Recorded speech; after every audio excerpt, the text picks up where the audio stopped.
දැන් ගිය මාසෙදී මම මතක් කළා දැන් ගොඩාක් දවස් අපි ඉතින් ගැඹුරු දහම් කරුණු කතා කරනවා. නමුත් මේ කියන කාරණාව මේ මොහොතට තේරුණාට අපේ ජීවිතෙන් අපිට ඒක තාම දකින්න යොදා ගන්න බැරි වෙලා අපහසුයි. ඒකට හේතුව හැටියට මම කිව්වේ අපි ජීවත් වෙන වටපිටාව අපි ඉන්න තැන ඉඳලා යන්න ඒ වටපිටාවේ තියෙන කාරණා පිළිබඳ තියෙන දැනුම අපිට නැතිකම. විශේෂයෙන්ම මතක් කළේ දැන් ගැඹුරු දර්ශනයක් අපි අහුවට කතා කළාට ඊට පස්සේ අපි ගාව තියෙන දැනුම් කොටසක් තියෙනවා. දැන් ස්කන්ධ ධාතු ආයතන පටිච්ච සමුප්පාද වගේ ධර්මයන් පිළිබඳ දැනුමක් තිබුණොත් තමයි අපිට මේ කතා කරන දර්ශනය දකින්න පුළුවන්. බුදුජානක අවස්ථාවකදී ආනන්ද හාමුදුරන්ට දේශනා කරනවා ආනන්ද මේ යම් කිසි දුකක් තියෙනවා නම් මේ ලෝකේ ඒ හැම දුකක්ම ඇති වෙන්නේ බාලයට. යම් කිසි විපතක් ඇති වෙනවා නම් ඒ හැම විපතක්ම තියෙන්නේ බාලයට. යම් කිසි උපද්‍රවයක් ඇති වෙනවා නම් ඒ හැම උපද්‍රවයක්ම ඇති වෙන්නේ බාලයට. ඒ නිසා මෙහිදී විමසා බලා කටයුතු කරන පඬිතෙක් වෙන්න ඕනේ. පඬිතයන්ට ඇති වෙන දුකකුත් නැහැ, විපතකුත් නැහැ, උපද්‍රවයකුත් නැහැ, දුකකුත් නැහැ. එතකොට ආනන්ද හාමුදුරුවෝ ස්වාමීනි කෙසේ විමසා බලා පඬිතෙක් වෙන්නද? ආනන්ද ස්කන්ධ වශයෙන්, ධාතු වශයෙන්, ආයතන වශයෙන්, පටිච්ච සමුප්පාද වශයෙන් විමසා බලා පඬිතෙක් වෙන්න කියලා. මේ බුදුහාමුදුරු දේශනා කළ සම්මාදිට්ඨිය නැත්නම් දර්ශනේ චතුරාර්ය සත්‍ය දර්ශනේ කියනකොට වෙන මොකුත් නැහැ චතුරාර්ය සත්‍යමයි. අපි එක පරයයන් වලට ක්‍රම වලට මතක් කළාට ඒ දර්ශනේ ඉගෙන ගත්තාම ඒ ඉගෙනගත් දේ ඒ දර්ශනය අපිට දකින්න පුළුවන් වෙන්නේ. අපි තුලින් දැන අවබෝධ කරන වාස්ය කරන්න පුළුවන් වෙන්නේ මේ ස්කන්ධ ධාතු ආයතන කියන ධර්මතා ටික තේරුම් කරගත්තා. එතකොට ඒ ස්කන්ධ ධාතු ආයතන ගැන අපිට වෙනම දැනගන්න ඕනේ. විශේෂයෙන්ම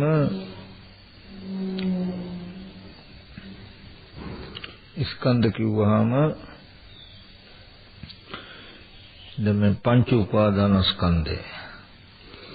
එතකොට ආයතන කිව්වහම මේ 12 ආයතන.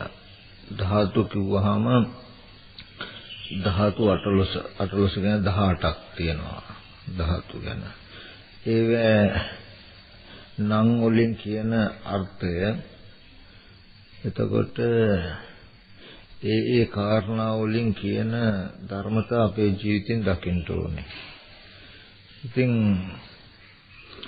ඒ පිළිබඳව අපිට මුලින්ම කාම භූමියේ ඉන්න කෙනාට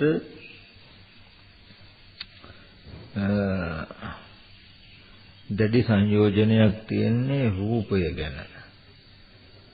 එතකොට මෙන්න මේ රූපය ගැන ඉස්සෙල්ලා හොඳට අවබෝධයක් ඇති කරගන්න ඕනේ. රූපය ගැන අවබෝධයක් ඇති කරගන්නකොට නාම ධර්ම ප්‍රකට වෙන්නේ ඉබේම.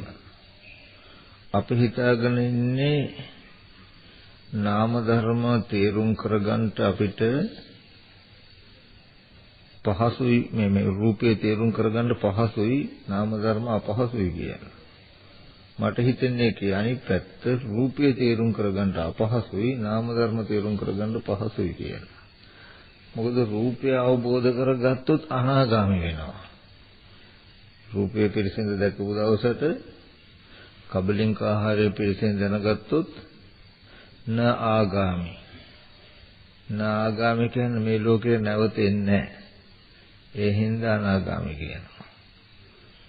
ආගාමී කියන්නේ නැවත එනවා මේ ලෝකෙට. නාගාමී කියන්නේ අනාගාමී කියන්නේ නැවතෙන්නේ නැහැ. මෞකුසට නැහි ජාතු ගබ්බසෙයම් පුනරේති. නැවත මෞකුසකට එන්නේ නැහැ. එතකොට ඒ රූපය ගැන ඉගෙන ගන්න බොහෝයි. ගොඩාක් දේවල් තියෙනවා. අපි යම් කිසි සතුරෙක් එක්ක යුද්ධයකට යනකොට අපි ගාව තියෙන ආයුධ බලවත් නම් ඒ ආයුධ වල බලවත් ආයුධ නොයෙක් ආකාරයට පහර දෙන්න පුළුවන් ඒවා තියෙනවා නම් යුද්ධය දිනන්න පහසුයි. ඒ වගේ දැන් මේ මාර යුද්ධයට තියෙන ආයුධ තමයි අපිට මේ ධර්ම ගැන තියෙන දැනුම. සන්නාහ කම්මාර රණේ විශේෂං මාර යුද්ධයට සන්නාහකයක් වගේ මේ ධර්ම වෙඩිනවදින ඇඳුමක් වගේ. ඒ වගේම අපි නොදන්න නොදැක්ක පුද්ගලයෙක්ව හොයන්ට යනවා නම් ඒ අපි හොයන්ට යන පුද්ගලයාගේ විස්තර ටික ඉස්සෙල්ලා අපි දැනගෙන තියෙන්න ඕනේ.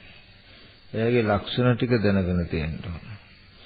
ඒ පුද්ගලයා ගැන දන්න විස්තර ටික දැනුම පුද්ගලයා හෝ ස්ථානයක් හෝ හොයන්න යනවා නම් ඒ වටපිටාවේ අපි ගාව තියෙන දැනුම වැඩි තරමට ඒ පුද්ගලයා නැත්තම් ඒ ස්ථානේ හොයාගන්න අපිට පහසුයි. නේද? ඒ වගේ අපි ටිකක් අද මේ රූපය ගැන කතා කරමු. ගැඹුරු දහම් කරුණුකුත් උනන් අහන්න පුළුවන්. මේකෙන් කතා කරනකොට ඉබේම ගැඹුරු දහමුත් එනවා. මොකද මේ රූපය ගැන කතා කරන්න ගියාම අපිට නාම ධර්ම ඉබේම හසු වෙනවා. කතා කරන්න පුළුවන්.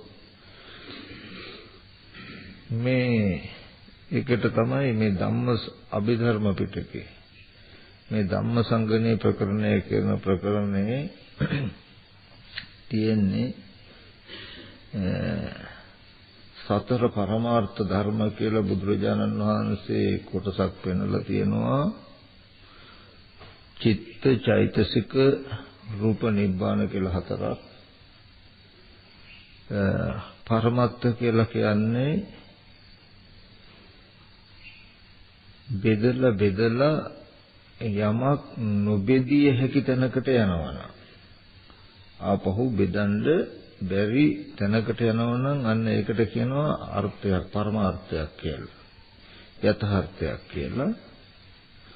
ඉතින් මේ සංකත අසංකත කියන ධර්මතා ඔක්කොම එකට කුළු ගන්නලා කැටි කරලා මේ සතර පරමාර්ථ ධර්මයන් දේශනා කරලා තියෙනවා. අභිධර්මයේදී ඒ සතර පරමාර්ථ ධර්මයන් ගැන නුවණ තමයි අපිට ඇති කරලා දෙන්නේ. විශේෂයෙන්ම චිත්ත සහ රූප කියන කොටස් දෙක හොඳට පෙන්වලා තියෙනවා මේ ධම්මසංගණේ. මේ ධම්මසංගණේ ප්‍රකරණය ඉගෙනගත්ත පමණකින් කියන චුල්ලසෝතාපන්නයි කියලා. කියන සෝවාන් වුණා වගේ කියනවා. එච්චරට වටිනවා. ඉතින් අභිධර්මය අමාරුයි කියලා කියන්නේ ගොඩක් දෙනෙක් ඒකේ අර ප්‍රභේදගත ගතිය නිසා. දැන් නමුත් කෙටියෙන් ගත්තාම අභිධර්මය තමයි ලේසි. අපි කියමු දැන් ඕගොල්ලෝ රූප වේදනා සංඥා සංකාර විඥාන කියලා සූත්‍ර ක්‍රමයට මේ පංච උපාදානස්කන්ධය පංචස්කන්ධය ගැන ඉගෙන ගන්නවා.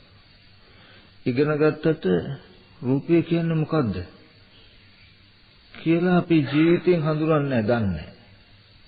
ඊට පස්සේ මේ අභිධර්මයෙන් කරන්නේ ඒ රූපය මොකද්ද කියන එක ලෙහන්න පුළුවන් තරම් ලෙහෙලා. ලිහිල් කරන්න පුළුවන් තරම් ලිහිල් කළා. පැහැදිලි කරන්න පුළුවන් තරම් පැහැදිලි කළා.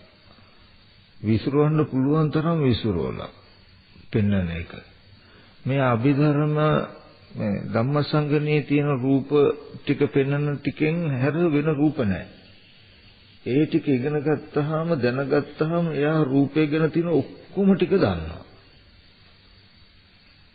එතකොට එයාට පුළුවන් ඒ අවස්ථාවට ඒ තැන්වලට රූපය හම්බ වෙනකොට ඒ ගැන නුවණ ගෙනහිල්ලා ඒ රූපය අවබෝධ කරගෙන රූපය අනුව යන කෙලෙසුන්ගෙන් මිදෙන්න පුළුවන්.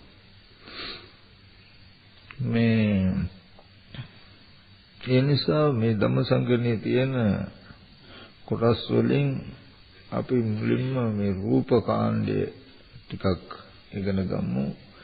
එක දවසකට නම් අපිට ඉගෙන ගන්න අමාරුයි. ටිකක් පාඩමක් හැටියට පොයෙන් පොයටවත් දිගටම යන්. ඊට පස්සේ පුළුවන් අපිට නාම ධර්ම ඉගෙන ගන්න. මේක අමාරු නෙමෙයි. යමක් පහසු අර්ථය හංගවා තනි වචනකින් කියන එකද ඒක හොඳට ලෙහෙල දිගහැරලා පෙන්වන එකද අමාරු. තේරුම් කරගන්න පහසු කෝකද? ලෙහෙල පෙන්වන එක නේද? දැන් අපි කියමු තීක්ෂණ ප්‍රඥාවක් තියෙන නුවණක් තියෙන සරිත් මහ රහතන් වහන්සේට නම් සාරිපුත්ත රූපයට තියෙන තණ්හාව අතහැර යුතුයි කිව්වනම් ඇති. දන්නවා. එතකොට මේ ඔක්කොම ඉබේම ඒ නුවණට එනවා. ඒක හැමෝටම හරියන්නේ නැහැ. එතකොට නුවණ අඩු කෙනාට මොකද වෙන්නේ? ඒක ලෙහෙලා පෙන්වන්නට වෙනවා. රූපේ තව ටිකක් ලෙහෙලා පෙන්වන්නට වෙනවා. මේකෙදි අභිධර්මයේ උගන්වන කෙනාටයි ප්‍රඥාව හොඳට තියෙන්න වෙන්නේ. අපි හිතන්නේ අභිධර්මයේ ඉගෙන ගන්න නම් ගොඩාක් ප්‍රඥාව තියෙන්න ඕනේ හැමෝටම බෑ කියලා. උගන්වන කෙනාට හොඳට හැකියාවක් තිබුණොත් ඉගෙන ගන්න කෙනාට ඒ නුවණ ගන්න එක අපහසු නෑ. ඉගෙන ගන්න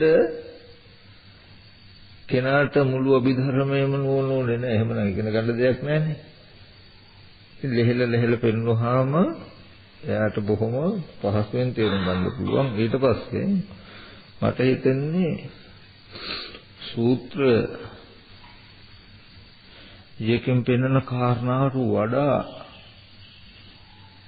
අර්ථය සරලයි අභිධර්මයට එනකොට මේකේ අර්ථය ලෙහෙල ගන්න පුළුවන් වෙනවා අපේ ජීවිතෙන්. ඒ කියන්නේ අපේ ජීවිතෙන් දකින්න පුළුවන් අපිට අභිධර්ම මට්ටමින් ඉගෙන ගත්තාම ජීවිතෙන් හම්බ වෙනකොට දන්නවා අපි. සූත්‍ර ක්‍රමයට හිත දෙබුවට දන්නේ ඒක කියන්නේ ඔක තියනවා මේ ධර්මයේ විස්තර කරන ක්‍රම කීපයක් උද්දේශ නිर्देश පටිනිर्देश කියලා. උද්දේශ කියලා කියන්නේ යමක මූලික හැඳින්වීම, ඒ කියන්නේ මාතෘකාව. ඊට පස්සේ නිर्देशය කියලා කියන්නේ ඒ මුල් කරගත් ධර්ම පාඨයේ මදක් විස්තර කරන එක. පටිනිर्देशය කියලා කියන්නේ හොඳටම විස්තර කරනවා ඒක. පැහැදිලි කරනවා. දැන් මේ ධම්මසංගණේ තියෙන්නේ රූපය ගැන පටිනිर्देशය හොඳට විස්තර කරලා තියෙනවා. එතකොට මෙන්න මේ ටික ඉගෙන ගත්තාම තියෙන වාසිය තමයි බීම සක්කාය දිට්ඨිය අතහැරෙනවා. ඒකයි චුල්ලසෝතාපන්න කියලා කියන්නේ දැන් සත්ව පුද්ගල ආත්ම භාවයෙන් කටයුතු කරන අපිට කොච්චර දර්ශනාත්මක යමක් කතා කරනද මේ සත්පුද්ගල හැඟීම අතහැරෙන්නේ නමුත් සතර පරමාර්ථ ධර්මයන්ගේ ඒක දෙකට බෙදනවා සංකත පරමාර්ථ සහ අසංකත පරමාර්ථ කියලා. මේ සංකත පරමාර්ථ ධර්මයන් තේරුම් ගත්තාම චිත්තචෛසික රූප කියන ධර්මතා ටික පුද්ගලයෙක් කතා කරනවා, පුද්ගලයෙක් එක්ක කතා කරනවා, අපි කතා කරනවා, පුද්ගලයෙක් වැඩ කරනවා කියලා ලෝකයා විවහාර කරන තැනක පවතින මෙන්න මේ ටික නේද කියලා නුවණින් අපිට ශනිකව අරගෙන පුළුවන් හැකියාවක් වෙනවා. මේ පුද්ගල භාවයේ අතහැරලා පවතින ඇති හැටි පවතින ධර්මතාවය ගැන අපේ නුවණ ගෙනියන්න පුළුවන්. එතකොට අපිට පුද්ගල භාවයේ අතහැරන ධර්මයක් තමයි හැම වෙලේම හම්බ වෙන්නේ. ඒ සඳහා අපි ටිකක් මේ ධම්මසංගණියේ ඉගෙන ගමු.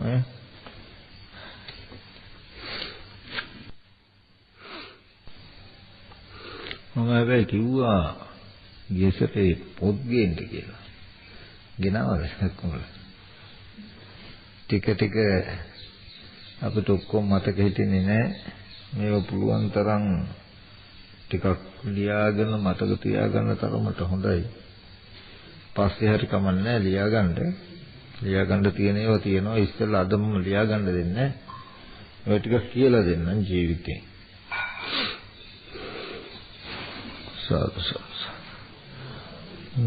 නමෝ තස් භගවතු අරහතෝ සම්මා සම්බුද්දස්ස නමෝ තස් භගවතු අරහතෝ සම්මා සම්බුද්දස්ස නමෝ තස් භගවතු අරහතෝ සම්මා සම්බුද්දස්ස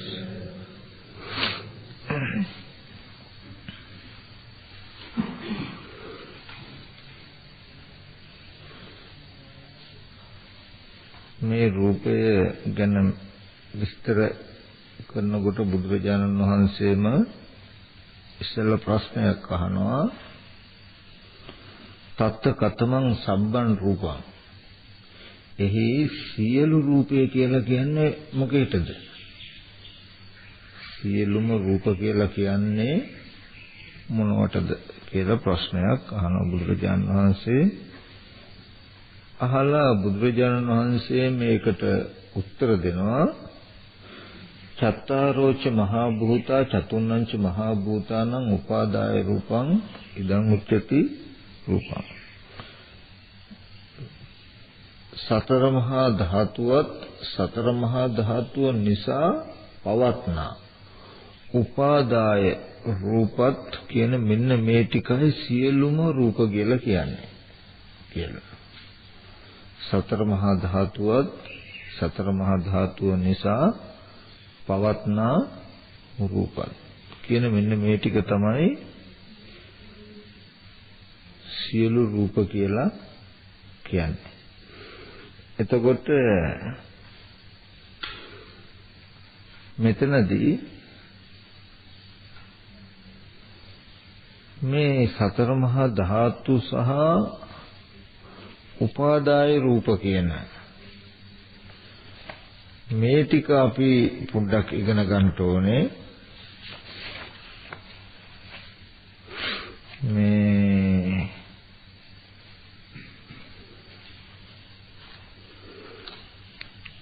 සතර මහා ධාතු කියලා කියන්නේ මහා ධාතු මහා භූත කියලා අපි කියනවා. පඨවි ආපෝ තේජෝ වායෝ කියන හතරට. පඨවි කියලා කියන්නේ ලක්ෂණයක්. තද රළු කර්කස ගොරෝසු ලක්ෂණයක්. දැන් මේ පුටුවක ඉඳගෙන ඉන්නවා කියලා අපිට කරන්න පුළුවන්කම තියෙන්නේ පඨවි කියන තද ගතිය කියන එකේ දරා ගැනීමේ ලක්ෂණය නිසායි අපිට පුළුවන්කම තියෙන්නේ. එතකොට ඒ පඨවි කියන කොට ඇහැට පෙනෙන මට්ටමක් හිතා ගන්න එපා. ලක්ෂණයකින් ඒ ගතියෙන් දැනෙන ස්වභාවයෙන් අපි තේරුම් කරගන්න ඕනේ. අනිත් ආයතනත් ඉගෙන ගන්නකොට අපිට මේක වැටහෙයි. ආපෝ කියලා කියන්නේ ගලන, වැగిරෙන, බැඳෙන, ඇලෙන ස්වභාවයට. ආපෝ ධාතුව නොවුනනම් කිසිම වෙලාවක මේ වස්තු මේ විදිහට අපිට හදන්න බෑ. හරියට අලු ටිකක් හුළඟකට දැම්මහම පාවෙනවා වගේ මේ ඔක්කොම දුවිලි වගේ පාවේ. මේ ආපෝ ගතිය තියෙන හින්දායි යම් මේ එකට බැඳිලා තියෙන මේ කලාප. මේ ආධ්‍යාත්මික ශරීරය වේවා බාහිර වේවා. ඊට පස්සේ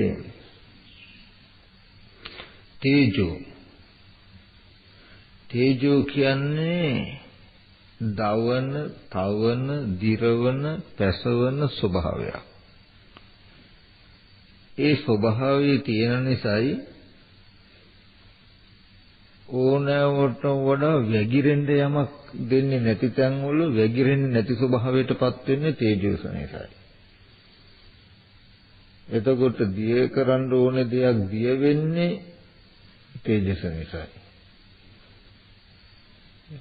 ඊට පස්සේ වායෝ කියන ස්වභාවය නිසායි වායු ධාතුවේ ස්වභාවය තමයි හමන, පිම්බෙන, හැකිලෙන, සොලවන ස්වභාවය. ඒ නිසා අපිට අතපය එහාට මෙහාට කරන්න පුළුවන්, වස්තුන් එහාට මෙහාට කරන්න පුළුවන්කම තියෙනවා. ඔක තමයි සතර මහා ධාතුව. ඊට පස්සේ උපාදාය රූප කියලා ටිකක් තියෙනවා. දැන් මූලික මාතෘකාව විතරයි මම විස්තර කරන්නේ. මේකේ නැත්තම් තියෙනවා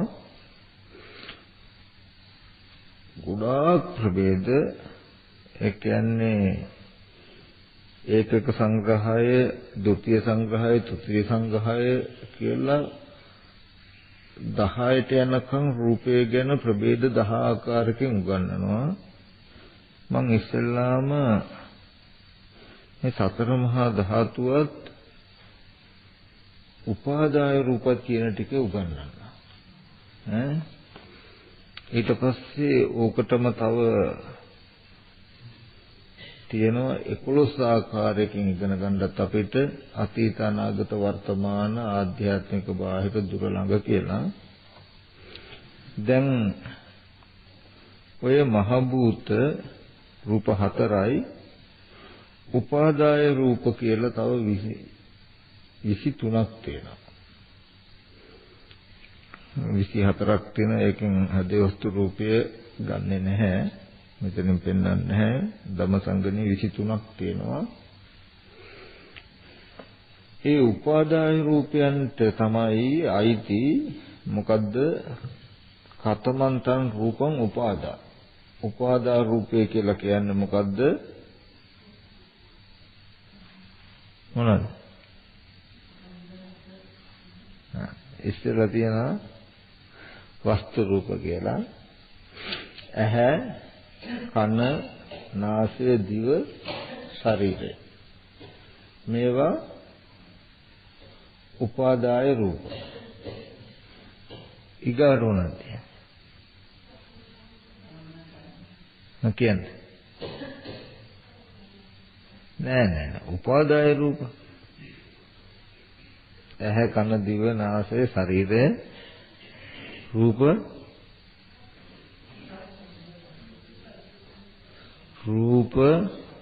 ශබ්ද, ගන්ධ, රස මං හිතුවා කීයක ස්පර්ශයයි තියෙන්නේ. ඊට පස්සේ රූපේ, ශබ්දේ, ගන්ධේ, රසය එච්චරයි. ඒවට කියනවා ගෝචර රූප කියලා. මේ දැන් හොඳට මතක තියාගන්න ඕනේ මේ උපාදාය රූප ටික කරන්නේ. දැන් අපි දෙකට බෙදුවා මහ භූත රූප, උපාදාය රූප කියලා. දැන් ඉස්සෙල්ලා අපි මහ භූත රූපය ඉගෙන ගත්තනේ. ඒ මහ භූත රූපය තමයි පොට්ටබ්බේට වැටෙන්නේ. තේරුණාද? මේ උපාදාය රූප ටිකයි දැන් මේ කරන්නේ. උපාදාය රූප වලට අයිති නැහැ පොට්ටබ්බ ධාතුව.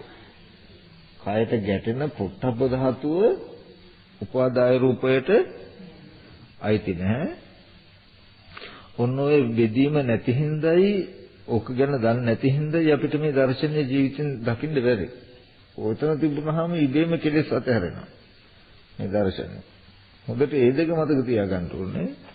දැන් ඉස්සෙල්ලා අපි මහ භූත රූප ටික කළානේ.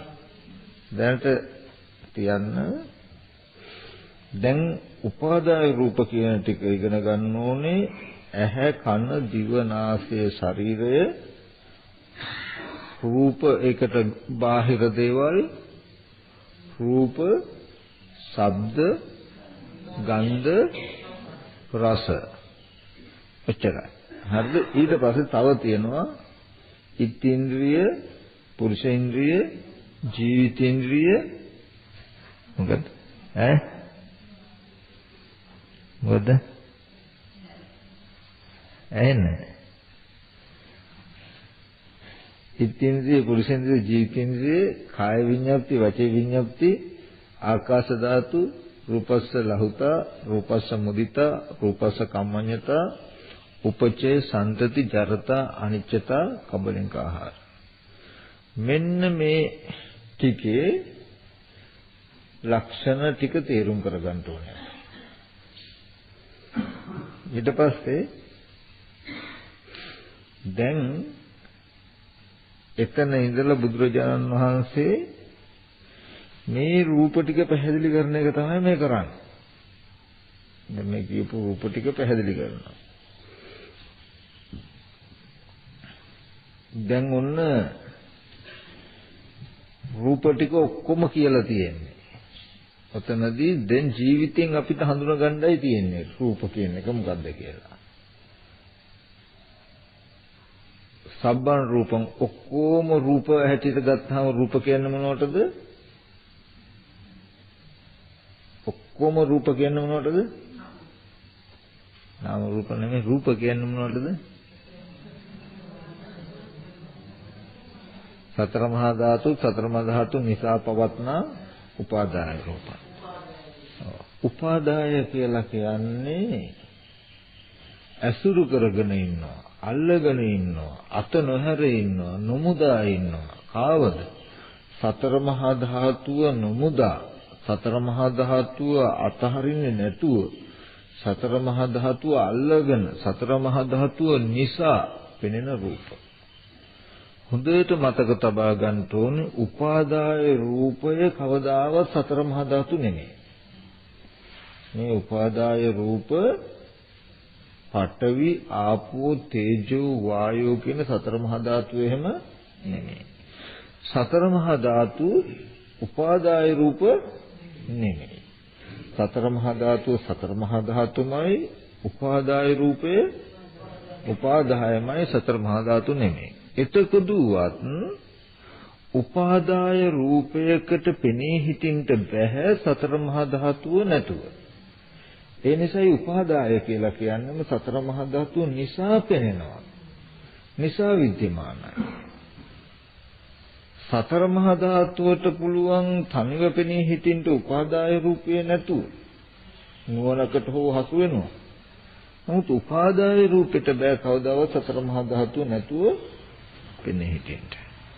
එතකොට මෙන්න මේ සතර මහා ධාතුවත් උපාදාය රූපත් කියන මෙන්න මේ ධර්මතා දෙක තමයි අපි තෝරගන්න ඕනේ.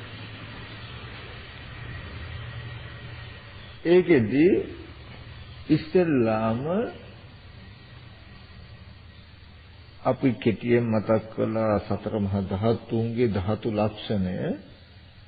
දැන් බුදුරජාණන් වහන්සේ ඊට පස්සේ පෙන්වනවා උපාදාය රූපය කියන්නේ මොකද්ද කියලා අර 23 විස්තර කරලා පෙන්නලා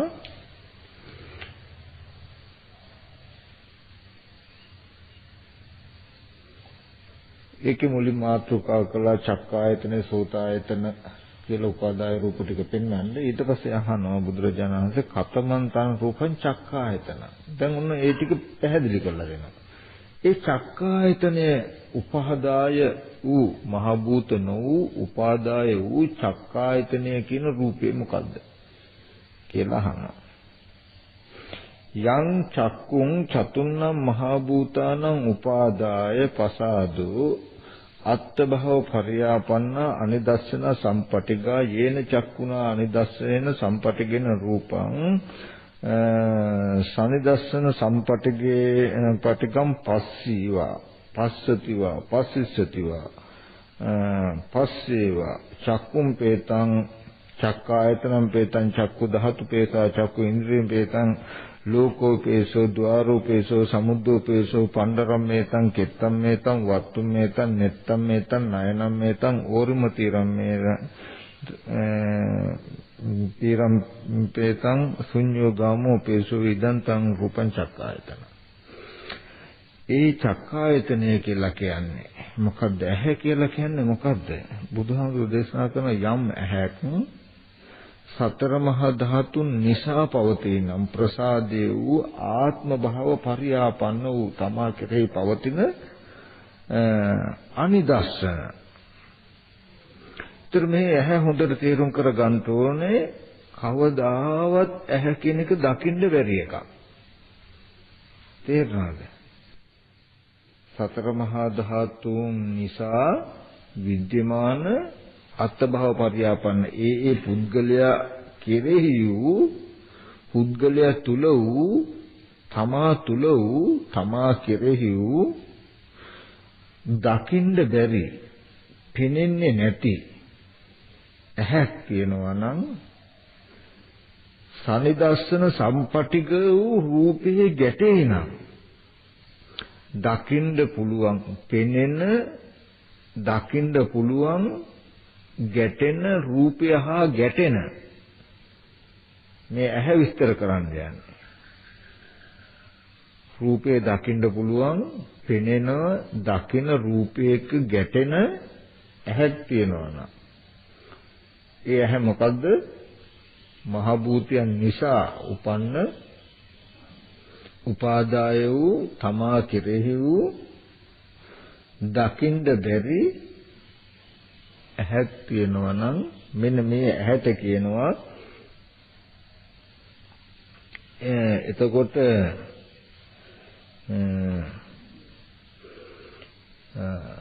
ඒ ඇහැ තුන් ආකාරයකින් පෙන්වනවා. ඒ ඇහැ මේ දකින්න පුළුවන් පෙනෙන රූපය පෙනුනේ හෝ පිනෙයි හෝ පෙනෙන්නේ නම් හෝ යම් රූපයක් අතීතයේ පෙවුණා නම් දැන් පේනවා නම් අනාගතයට පෙනෙන්නේ නම් ඒ පේනයි තමා කෙරෙහි වූ දකින්න බැරි නමුත් ගැටෙන උපාදාය වූ ඇහැකි කියලා. මෙන්න මේ ඇහි ලක්ෂණ ටික කිව්වා අපිට. මෙන්න මේ ටිකෙන් හොඳට තේරුම් කරගන්න ඕනේ ඇහැ කියන එක. එතකොට ඒ ඇහැට තියෙන පర్యాయ නම් ටිකක් කියනවා බුදුරජාණන් වහන්සේ. චක්කුම් පේතං චක්කු කියලා කියන්නේ මේ ඇහැට. ඒ ඇහැටමයි. එතකොට චක්කායතන කියන්නේ ඇහැටමයි. චක්කු ධාතු කියන්නේ ඇහැටමයි. චක්කු ඉන්ද්‍රිය කියන්නේ ඇහැටමයි. ලෝකෝපේසෝ ලෝකේ කියලා කියන්නේ ඇහැටමයි. ద్వාරපේසෝ ద్వාරය කියලා කියන්නේ ඇහැටමයි. සමුද්‍රය කියලා කියන්නේ ඇහැටමයි. ඊට පස්සේ පණ්ඩරම් කියලා කියන්නේ ඇහැටමයි. කෙත්තම් කියලා කියන්නේ කෙත කියලා කියන්නේ ඇහැටමයි. වස්තුව කියලා කියන්නේ ඇහැටමයි. නෙත්තම් කියලා කියන්නේ ඇහැටමයි. නෙත කියලා කියන්නේ ඇහැටමයි. නයන කියලා කියන්නේ ඇහැටමයි. ඕරිම තීරේ මෙතර කියලා කියන්නේ. ඊතර කියන්නේ නිවන, මෙතර කියලා කියන්නේ මෙතර කියලා කියන්නේ ඇහැටමයි. ඊට පස්සේ ශුඤ්ඤෝගාම පේසා. ශුඤ්ඤෝගාමී අර ආසීසෝපම සූත්‍රයෙන් තියෙන ශුඤ්ඤෝගාමී කියලා ශුඤ්ඤෝගාම කියලා කියන්නේ ඇහැට. එතකොට මෙතනදී තේරුම් කරගන්න ඕනේ කරුණක් තියෙනවා. මේ ඇහැ කියන එක ගැන හොඳට දැනගන්න ඕනේ.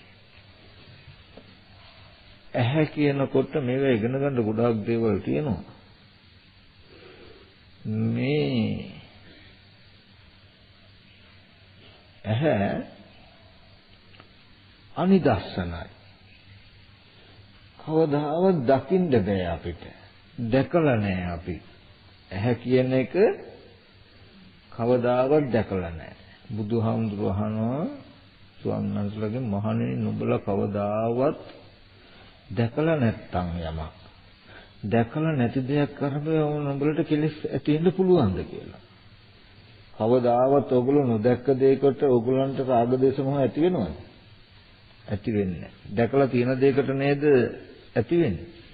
එහෙනම් මේ ඇහි අනිදස්සන ස්වභාවය මොකද්ද? දකින්න බැරි ස්වභාවය. ඇහැ හරියටම පිටින් දැක්කම ඇහැ අපිට දකින්න බෑ කියන අවබෝධය තියෙන තැනට යන්න ඕනේ.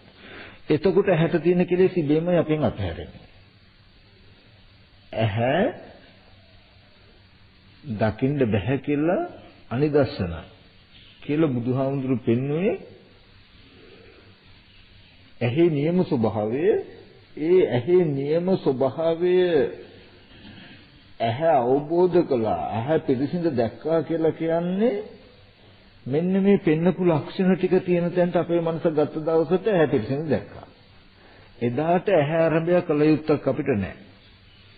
ඇහෙන් අපි මිදෙනවා. ඇහැ ආරම්භය රාග දේශ මොහ හිතින්නේ නැහැ. එතකොට ඇයි අපිට ඇහැ දකින්න බෑ කියලා කියන්නේ?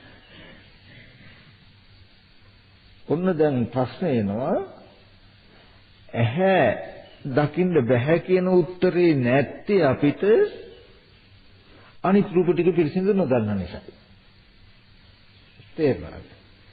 දැන් අපි කියනවානේ තව උපාදාය රූප තව 26ක් කිව්වනේ අපි.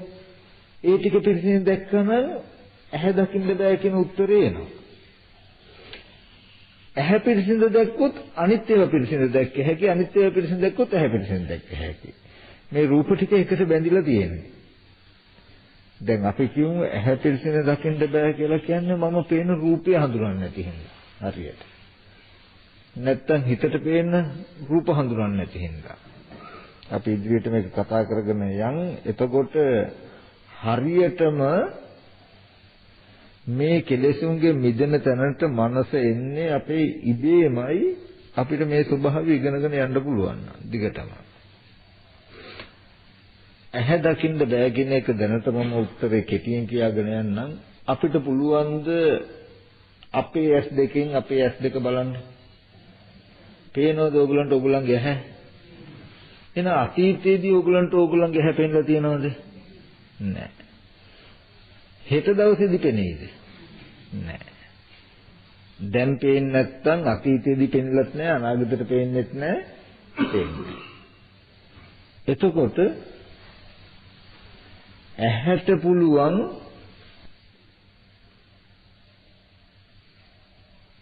ඇහෙන් ඒකයි හැම වෙලාවම අර පෙන්වන්නේ මුලින් අනිදස්සන සම්පටිග ඇහෙන් සනිදස්සන සම්පටිග රූපයක් දැක්කේ හෝ දකී හෝ දකින්නේ නම් කියලා පෙන්වන්නේ. මේ ඇහැට කරන්න පුළුවන් රූප දකින්න එක විතරයි. රූප දකින්න එක විතරයි. තේරෙනවද? ආයි තව ඇස් දකින්න බෑ ඇහැට. මේ ඇහැට සාපේක්ෂව බාහිර තියෙන මේ ඔක්කොම රූප මිසක මේ තව ඇහැක් දකින්නව නෙමෙයි. දැන් අපි මේ රූපෙට කෝප්පේ කියලා නම් කළා වගේ මේ දකින්න රූපෙට ඇහැ කියලා අපි නම් කරලා තියෙනවා. මෙතන ටිකක් දක්ෂ වෙන්න ඕනේ එතනයි. නමුත් අපිට අපේ ඇහැ කවදාවත් දකින්න බෑ. දැකලා නැහැ. මේ ඒකයි මම කිව්වේ ඊට පස්සේ අපි රූප ටික හඳුනගෙන යනකොටයි මේ ටික හම්බ වෙන්නේ. ඔකට මම අර උපමාවක් කියනවා. දැන් අවුරුදු 10ක 12ක පුංචි ළමයෙක් ගත්තොත් මේ පුංචි ළමයාගේ ශරීරය ඇතුලේ හදවත වකුගඩු අක්මා තියෙනවනේ. තිබුණා කියලා මේ මට හදවත තියෙනවා, වකුගඩු තියෙනවා, අක්මා තියෙනවා, ඒ පාට මේකයි හැඩ මේකයි කියලා ඒ ළමයා දන්නවද? නෑ. ඒවා පාට ඒව හැඟීමක්වත් වචනයක්වත් ඒ වර්ධයට රාගයක් හෝ ද්වේෂයක් හෝ මෝහයක් හෝ කිසිම කෙලෙසයක් එයාගේ ලෝකේ හැම එකක් නෑ නේද? නෑ. නමුත් එයා ඒ දේ නොදන්නවා වුණාට ඒ ටික ජීවිතේ වෙලා ජීවිතේ පැවැත්මට උපකාර වෙලා නැද්ද? තියෙනවා. ඒ පුරාණ කර්මෙන් හටගත් ටිකේ ලක්ෂණ ඒක තමයි එයාට අලුතෙන් ප්‍රතිසන්දි ගන්න නිමිති නැති තැනක පිහිටලා ජීවිතේ පැවැත්මට කෘත්‍ය කරනවා.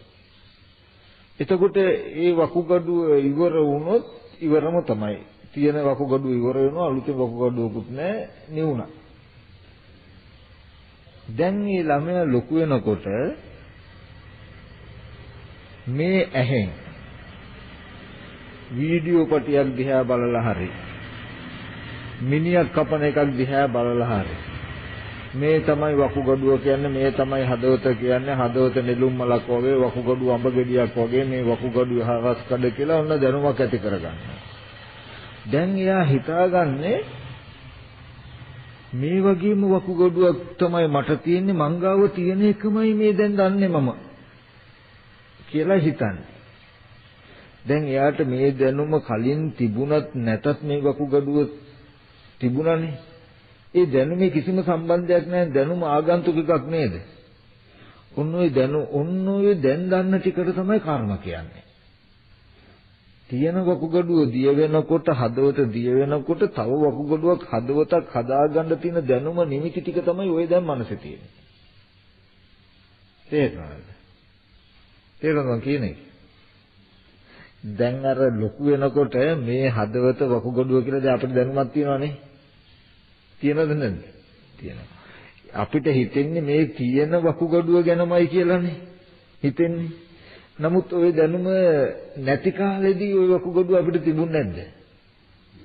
තිබුණා. එදා ওই වකුගඩුවේ ක්‍රියාකාරීත්වයට හෝ ජීවිතයට අතර ප්‍රශ්නයක් වුණාද ඒ දැනුම අපිට නැහැ කියලා? ප්‍රශ්නයක්. එහෙනම් මේ දැනුම ආගන්තුකව පැමිණි එකක් මිසක ඒ ඉන්ද්‍රියට අයිති වූ දෙයක් නෙමෙයි නේද? ඒකයි බුදුහාම දේශනා කරන තංචකෝ ආගන්තුකී උපක්ඛිලේසෙහි උපක්ඛිලිට්ඨ මේ ආගන්තුක උපක්ඛිලේස වලින් මනුෂ්‍ය කිලුට වෙලා තින්නේ අපේ. එතකොට දැන් මේ ආගන්තුක දැනුමක් ඇති කරගත්තාම තියෙන අවාසිය තමයි මරණාසන්න මොහොතේදී උන් අපිට මුකුත් නැතුව වකුගඩුවක් පෙවුනා නම් ඒ ඇති ප්‍රතිසන්දි වශයෙන් යන්නේ. තියෙන එක අතහැරෙනවා අලුතෙන් එකක් හදාගන්න තමයි ඔය දැනුම. අපිට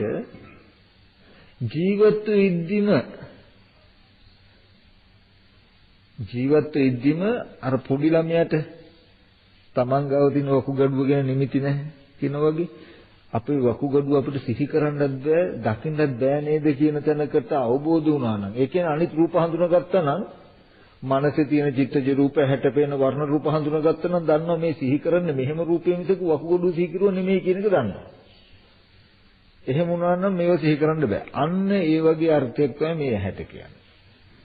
මේ ඇහැ ගැන නිමිති තිබුණත් නැතත් පොඩි ළමයා මේ ඇහැ කියලා දන්නේ වුණත් නැතත් එයාටත් තේුණානේ. මේ ඇහැ කියලා එයාට නිමිත්තක් තිබුණෙත් නැහැ, දන්නෙත් නැහැ.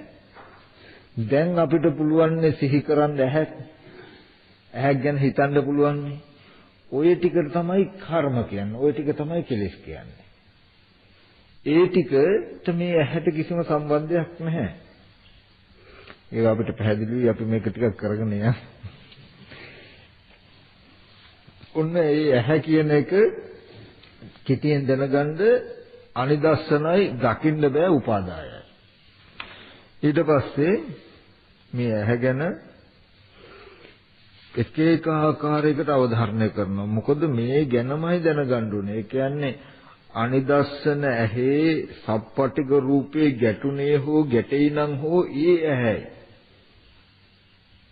අනිදස්සන ඇහෙන් සනිදර්ශන රූපයක ගැටුනේ හෝ ගැටෙයිනම් හෝ ඒ ඇහැයි කියලා මේ ඇහැ රූපේ ගැටෙනවා නම් දකින්න පුළුවන් රූපේ ඇහි ගැටෙයිනම් කියලා මේ දෙපැත්තෙන්ම පෙන්න ඇහැම තහවුරු කරන බුදුරජාණන් වහන්සේ මේ පිටු දෙකෙන්ම කරන්නේ ඒක මම මේ කෙටියෙන් කිව්වේ ඒක මොකද මේ ටික තේරුම් කර ගැනීම හරහායි මුළු දහමම තියෙන්නේ. මේ ටික අපි නොදකින්න නිසායි අපි මේ අනිමිත්ත චේතු විමුක්තියක් අපිට උපදවා ගන්න බැරි. අනිමිත්ත වෙන්න බැරි වෙලා තියෙන්නේ අපිට. නිමිති හැම වෙලාවෙම හිටින්නේ ඒ නිසායි. ඊට පස්සේ කන කියන්නේ මොකද්ද කියලා අහනවා. කන කියන එකත් සතර මහා ධාතුන් නිසා උපන්න ප්‍රසාදය වූ තමා කෙරෙහි වූ අනිදස්සන වූ දකින්න බැරි කනක් තියෙනවා නම් යම් සද්දයක් එක්ක ගැටුණා නම් ගැටෙයි නම් ගැටෙන්නේ නම් ඒකටයි කන කියලා කියන්නේ. ඒකවල කනත් පෙන්වනවා බුදුරජාණන් වහන්සේ මහ භූත නිසා උපන්න නමුත් දකින්න බැරි අනිදස්සන. කන කියන එක කාටවත් දකින්න පුළුවන් එකක් නෙමෙයි කියනවා. මොකද ඒකට හේතුව මේ ධර්මයන් හඳුනා ගන්නට වෙන්නේ ඒ ධර්මයන්ට ප්‍රතිපක්ෂ ධර්මයන් හමු වෙන අවස්ථාවට මිසක ඒිට මෙහා නිමිති වශයෙන් ගන්න පුළුවන් කමක් නැහැ. ඒකයි මේ කනට ඇහැට කනට ආයතන ධාතු කියලා කියන්නේ. ඒ නිසා අපි ඉදිරියට කරගෙන යමු. එතකොට කනේ ස්වභාවයත් දකින්න බෑ. කවදාම හරි දවසක අපි මේ කාම භූමියෙන් ගොඩ යන්නේ මේ පෙන්නන ලක්ෂණ තියෙන තැනට අපේ මනස ආපු දවසටයි කියන එක හොඳට මතක තියාගන්න ඕනේ. ඕගලන්ට යම් දවසක තේරුනොත් කන කියන එක දකින්න බෑ. කන කියන එක කවදාවත් දකින්න බැරි එකක්. කන කියන එක මහ භූත නෙමෙයි උපාදායයි කියන කාරණාව ඕගලන්ට තේරෙන දවසක් වුණොත් එදාට ඕගලන්ට කන ආරම්භය තියෙන රාග දේශ මොහ හිතින්න. කන අපි කවදාවත් දැකලත් නැහැ. දැන් දකින්නවත් නෙමෙයි. අනාගතෙට පේන්නෙත් නැහැ කියලා දැක්කොත් ඒකයි අනිදස්සනයි කියුවා. එහෙම වුණොත් ඕගොල්ලන්ට ඒ අවබෝධ වෙනකොට තේරෙනවා මෙච්චර කල් කන කියලා එහෙනම් අපි මේක නේද කරලා තියන්නේ කියලා වැරද්ද අහුවෙලා එතකොට තියෙන්නේ. එතකොටයි ඕගොල්ලෝ මිදෙන්නේ. එතකොට ඔන්න කන කියන එකත් තේරුම් කරගන්න මහ භූත නෙමේ උපාදායයි පුද්ගලයා කෙරෙහි වූ දකින්න බැරි නමුත් ගැටෙන සද්දයන් සමග ගැටෙන තමහ කෙරෙහි වූ කනක් තියෙනවා නම් අන්න ඒකටයි කන කියන්නේ. නැති අනාගතයට දකින්න බැරි ටිකටයි නාසය කියලා කියන්නේ. ඊට පස්සේ දිවටත් මේවා මේ ගොඩාක් එකම දේ කියන්න කාරණාවලු තියෙන. එහෙම කියන්න ගියම ඔයගොල්ලන්ට එපා වෙන හින්දා කෙටියෙන් ගන්න මේ ටික පෙන්වන්න ඕනේ තැන් ටික පෙන්වන්න. ඊට පස්සේ දිවත් ප්‍රසාද රූපයක් මහ භූත නෙමෙයි දකින්න බෑ දැකලා නැහැ. අනිදස්සනයි සප්පටිකයි. ඒ කියන්නේ ගැටෙනවා නමුත් දැකලා නැහැ. එතකොට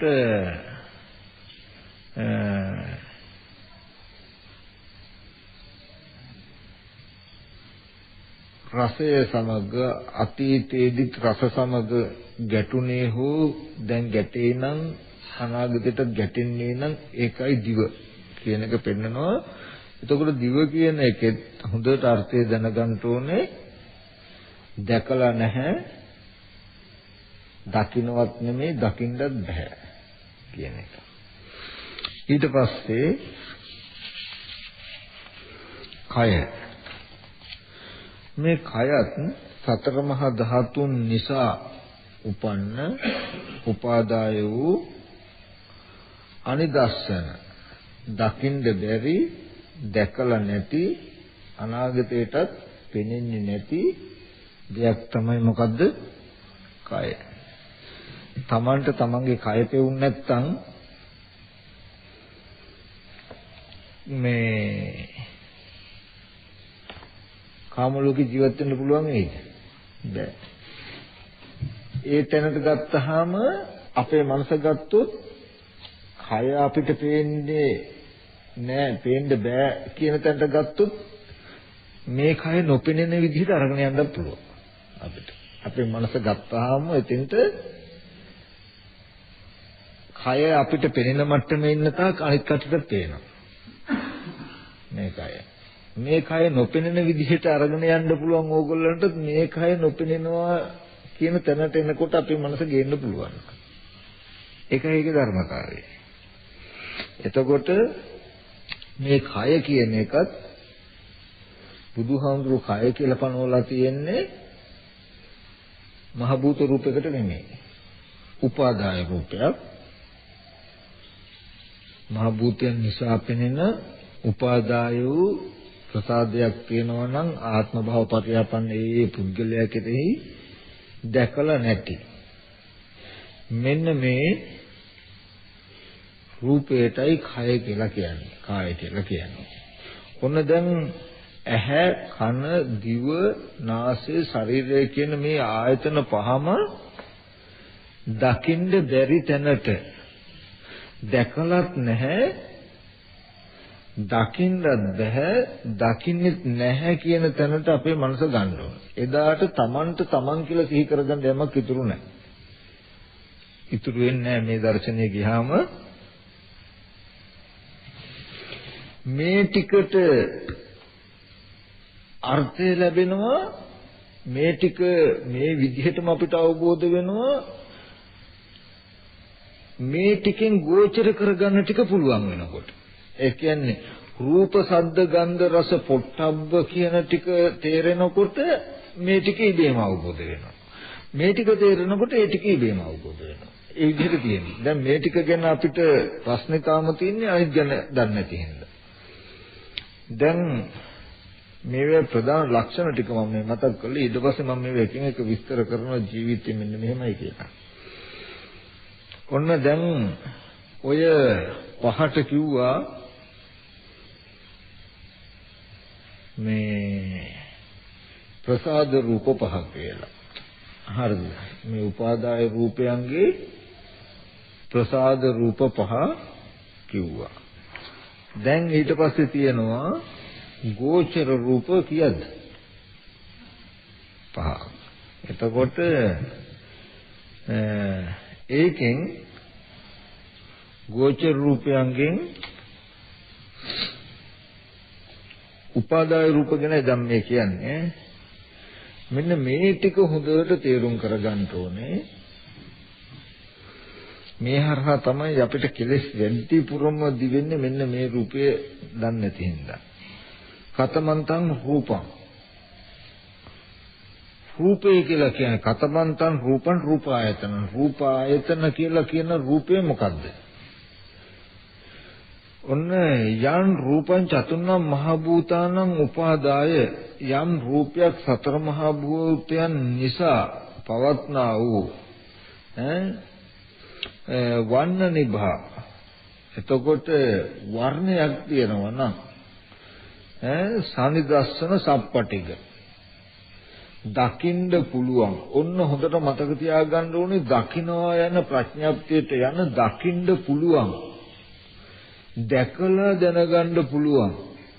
එකම එක තැනයි තියෙන්නේ රූපය විතරයි. රූපායතනෙ විතරයි. දකින්නවා යන, දකින්න පුළුවන් යන, දැක්කා යන කරුණකින් පනවනවා නම් පැනෙව්වා නම් ඒ පණෙව්වේ පණවන්නේ රූපයකට විතරයි. රූපයට චේතනන් දාන්න පුළුවන්. නමුත් කොහොම දැම්මත් රූපයක්මයි. විත්‍යක අපි යම් රූපයක් එල්ලලා තිබ්බොත් ඒ රූපය අපේ ජීවිතේ වෙනවද? විත්‍යයේ එල්ලලා තියෙනවා නම් රූපයක් මේ ඇහෙන් ඒ රූපය අපිට බලන්න පුළුවන් නේද? පුළුවන්ද බැයිද? පුළුවන්. දැන් අපි මෙහෙම බලනකොට ඒ රූපය මගේ ජීවිතයේ කොටසක් යන ගණිත යනවද? යන්නේ නේද? එතකොට ඔන්න රූප කියලා කියන්නේ මොකද්ද? වර්ණ සනිදස්සන වූ සප්පටික වූ වර්ණ සටහනක් තියෙනවා. මොකද්ද? නිල් පාට පේනවා නම්, කහ පාටට පේනවා නම්, ලේ පාටට පේනවා නම්, සුදු පාටට පේනවා නම්, කළු පාටට පේනවා නම්, තැඹිලි පාටට පේනවා නම්, කොළ පාටට පේනවා නම්, එතකොට අඹකොළ අඹදළු පාටට පේනවා නම්, එහෙම නැත්නම් දිගක් කියලා පේනවා නම්, කෙටි කියලා පේනවා නම්, පොඩි කියලා පේනවා නම්, මහතයි කියලා පේනවා නම්, වටක් කියලා පේනවා නම්, හතරස් බවක් පේනවා නම්, චතුරස් ආකාරයක් පේනවා නම්, 16 ආකාරයක් පේනවා නම්, 18 ආකාරයක් පේනවා නම්, නිම්නයක් හැටියට පේනවා නම්, තලයක් හැටියට පේනවා නම්, ඡායාවක් හැටියට පේනවා නම්, එතකොට මේ අවුවේ පාට කියලා පේනවා නම්, ආලෝකයක් පේනවා නම්, අන්ධකාරයක් පේනවා නම්, දුමක් පේනවා නම්, චන්ද්‍ර මඩලක් පේනවා නම්, සඳ මඩලේ පැහැය කියලා පේනවා නම්, හිරු මඩලේ පැහැය කියලා පේනවා නම්, තාරකා වර්ණය කියලා පේනවා නම්, ආදාස මණ්ඩලස වනනිභා කැඩපතක කියලා පේනවා නම්, එතකොට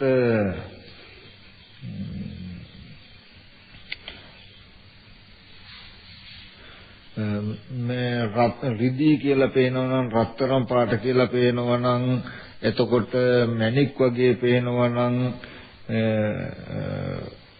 තව යම් කිසි කියනවා නම් අස්ති රූපං චතුර්ණ මහ භූතං යම් කිසි තව තියෙනවා නම් සතර මහා ධාතුන් නිසා පෙනෙන පැහැසටහනක් වර්ණ සටහනක් තියෙනවනේ මෙන්න මේකට කියනවා රූපය කියලා රූපායතනය කියලා. එතකොට හොඳට මතක තබා ගන්න ඕනේ මේ රූපය කියලා කියන්නේ යම් වස්තුවක වර්ණ සටහනක් හෝ හැඩ සටහනක් හෝ පැහැ සටහනක් හෝ පෙනෙනවා නම් මෙන්න මේ පෙනෙන වර්ණ සටහන හැඩ සටහන පැහැ සටහන දිගයි හතරස් රවුම් හුලස් කියලා වටස් කියලා ඒ මොන විදිහකට හරි පෙනෙන බවක් තියෙනවා මේ ටිකට තමයි කියන්නේ මොකද්ද වර්ණ රූපෙට තමයි කියන්නේ රූපායතනය කියලා රූපායතනය කියලා හොඳට ඒක මතක තියාගන්න ඕනේ එතකොට මේ සද්දායතනය කියලා කියන්නේ මොකද්ද?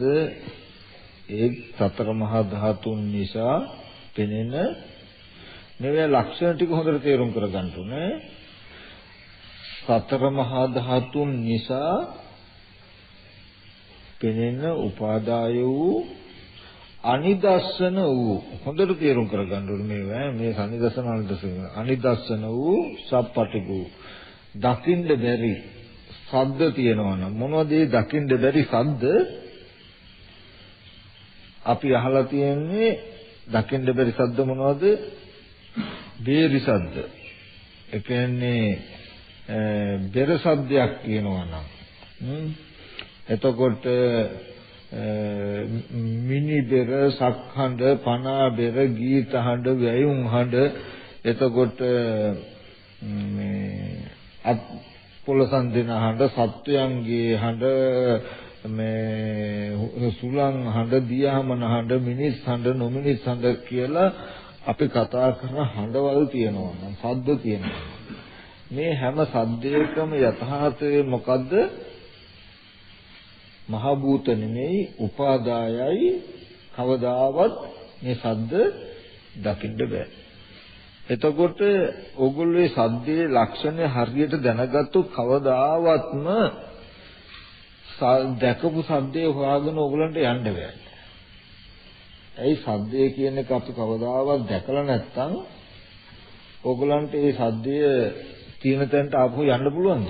හොයාගෙන යන්න බැරි වෙනවා. මේ කෙලෙස් සම්පූර්ණ අනිත් පැත්තට යන විදිහට තමයි නොසිටින විදිහට තමයි තියෙන්නේ මේකේ අර්ථය තේරුම් ගත්තා. මේ අර්ථ ටික තේරෙන්නේ නැති හින්දායි අපිට මේ කෙලෙස් වශයෙන් හැසිරෙන්න පුළුවන්කම තියෙනවා. ඔන්න හොඳට තේරුම් කරගන්න සද්ද රූපය කියන එක උපාදායයි මහ භූත නෙමෙයි. නමුත් දකින්නත් බෑ. ඊට පස්සේ ගන්ධ රූපය කියලා කියන්නේ මොකද්ද? මහ භූතයන් නිසා පවතින උපාදාය වූ ගන්ධයක් තියෙනවා නම් දකින්න බැරි. ගන්ධය කියන එකත් පෙනෙන්නේ නැහැ. මොනවද ඒ ගඳ මොනවද ගඳ අපි කියනවා නම් මේ මල් වල මුල් වල ගඳයි, හර වල ගඳයි, පොතු වල ගඳයි, පත් වල ගඳ, මල් ගඳ, ගෙඩි වල ගඳ, එතකොට කුණු ගඳ, සුවඳ කියලා යම් තාක් අපි ගන්ධයන් ගැන කතා කරනවා නම් මේ හැම ගන්ධයක්ම නාසයේ ගැටෙනවා. මහ භූත නෙමෙයි උපාදායයි. නමුත් කවදාවත් දැකලා නැහැ, දකින්න බෑ, දකින්නෙත් නැහැ. ඔන්න ඔය කියන ලක්ෂණ ටික තැනට අපේ මනස එන්න ඕනේ. මේ පොතේ පෙන්වන තැනට අපේ මනස ගන්න ඕනේ. ඒ තැනට මනස එනකන් අපි රූපය ඉගෙන ගන්න ඕනේ. එදාට අපි රූපයෙන් මිදෙනවා, නාම ධර්ම ප්‍රකට වෙන්නේ ඉබේම. දැන් අපි මේ හිතට පේන්නේ නාම ධර්මයි කියලා අපි කතා කළාට රූපයයි කියලා අද ජීවිතේ ඉදිරිය තියෙන හින්දා රූපය කියන එක පිළිසිඳ නොදැක්ක හින්දා අපිට නාම ධර්ම කියන එක ප්‍රකට කරගන්න බෑ. ඊට පස්සේ රසායතනය කියලා කියන්නේ සතර මහා ධාතුන් නිසා පවත්නා මහ භූතන වූ උපාදාය වූ යම් රසයක් තියෙනවා නම් ඊට පස්සේ මොකද්ද ඒ රස?